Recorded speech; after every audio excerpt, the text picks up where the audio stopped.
What's up? What's up? Happy, what day is it? Tuesday. Welcome to another edition of 3 Point Stands. I'm still not figuring out the days yet. Not there yet.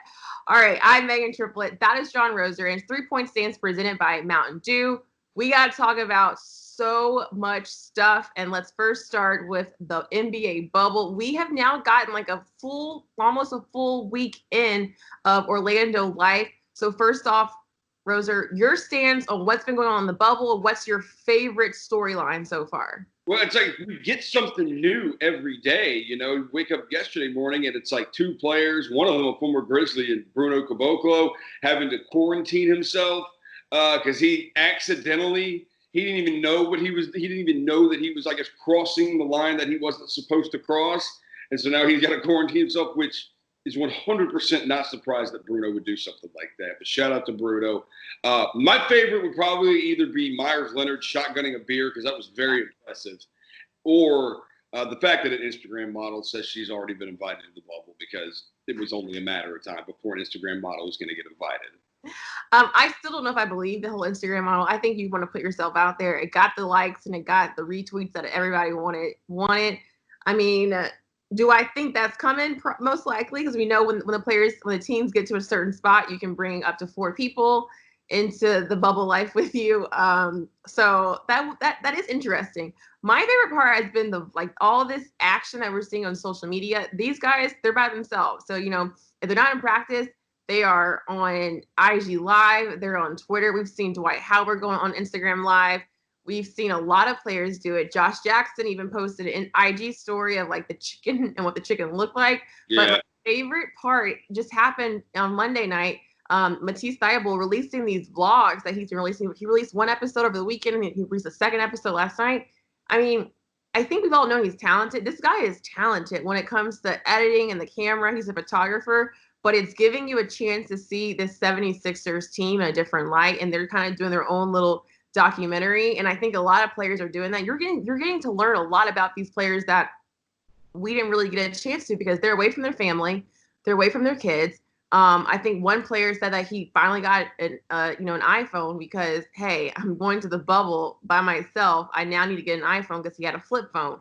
So I'm just loving all of the just social media interaction, and then just the foolery of it all that we're seeing, whether the Mavs are DJing out, on their patios, players are fishing. Like, I'm not a big time fisher, but they make fishing look so entertaining and so fun. And they don't need to eat the fish. They catch the fish and just throw it right back. And they're having so much fun watching 7-footers get so excited over catching a fish. Yeah, no, fishing is fun. Fishing is very relaxing. It is. There's something about being out on the water. You just got a fishing pole there, and you got to have some patience, because it can take some time before you catch one. But no, fishing is a very good time.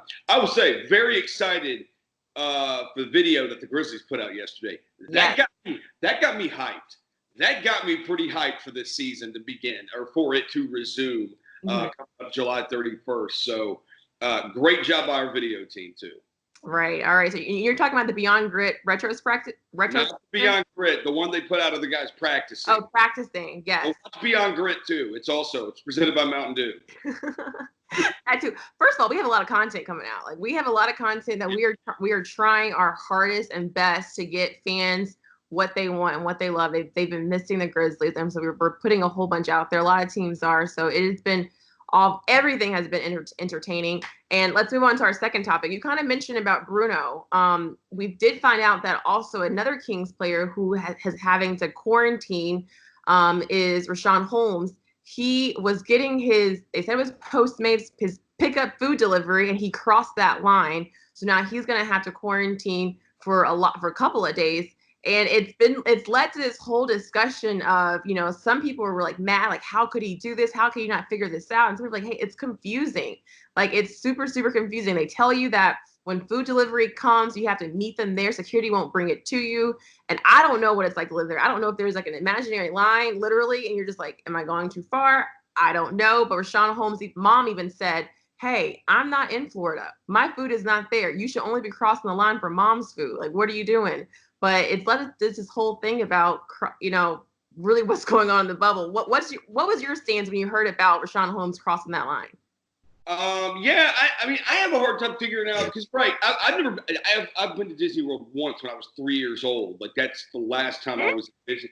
Yeah, so I've like never really been, and I don't remember it. So like I've never really been to Disney World. I don't know what these places really look like totally. But yeah, I mean, I would say he should probably know better. Like he should probably know better.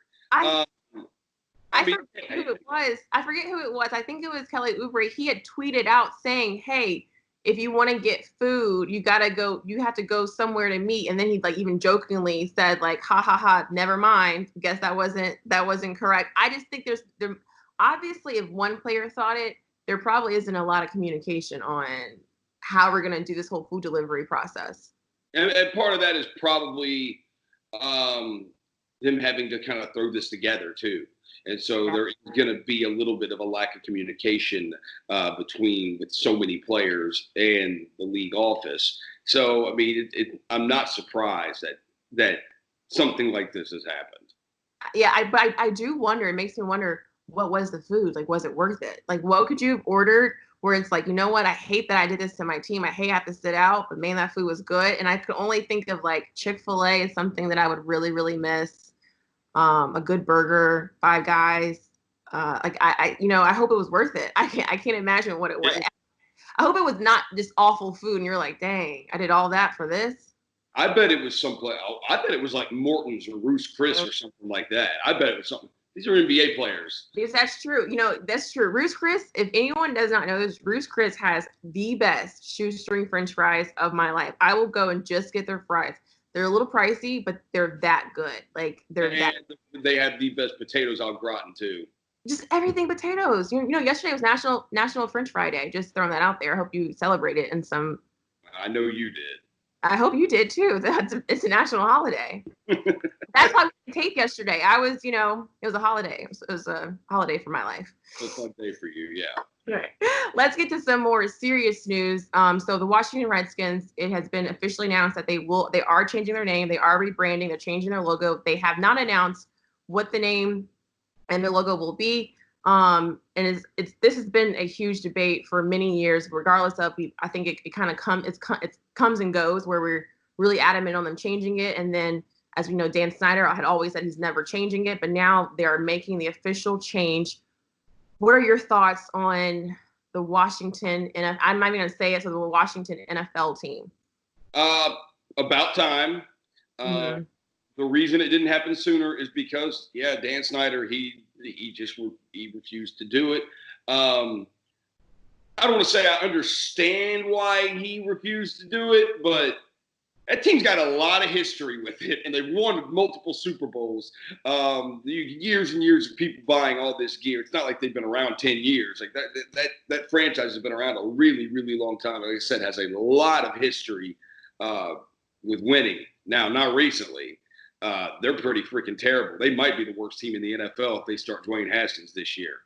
But it's about time they change that name. It is about time that they do it. So kudos to Fred Smith and FedEx, our big partners too. That is a big partner with that franchise also in Washington for kind of stepping up to the plate to get this done.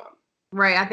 You said it best with FedEx. I think it was really them challenging them, saying like, we're going to pull out. And I think when it comes to millions and millions of dollars that you could lose, that backed Dan Snyder in a corner. And it's sad to see that we live in a country where money controls everything. I think we all know that.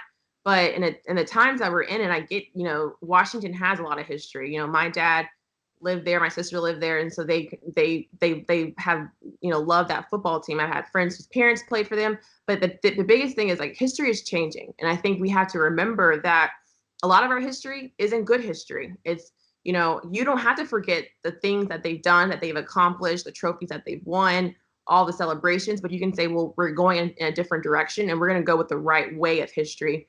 And that will forever be their story. It's been something that should have happened. I wish that we pressured them, and FedEx had pressured them years ago. We can't dwell on the past, but we can say, okay, we're taking that step forward. And I know the crazy thing on social media, fans being so upset, like they're like, I am not going to be a fan anymore, blah, blah, blah. And it's like something that a logo and a name that if that makes you a fan, then maybe you weren't really a fan. Like what makes you a fan is you're a fan of your city, you're a fan of your team, not not what's written on your chest or what's on your helmet. That shouldn't make you a fan. And if you want to leave, I would be like, bye, see you later. I mean, I'm a Titans fan, so I don't, them figuring that out, I'm like, I don't know if you ever watched Washington play last year at FedEx Field, but they ain't that many fans that were there last year either. But right. No, you're right. But people are coming out the woodwork saying like this is awful, blase, blase, and even Dan Snyder is saying that even before it was this is a representation of we're trying to celebrate Native Americans, and it's like you can't force that on a whole demographic and culture who's saying no, you're not celebrating us, you didn't even ask us, and we told you that we were offended. That's where they messed up from the get-go a long, long, long time ago, and I think and I hope. I think a lot of other teams need to get on board with some name changes. They just need to as well. This shouldn't be the only team that does it. And I hope that this is an example for some other sponsors and some partners to kind of maybe put their teams in a corner as well. It might happen. It might happen. Well, that's all the time that we have for this edition of 3 Point Stands presented by Mountain Dew. Roser, like always, it was great talking to you. One day soon, we'll be in the same building. I know.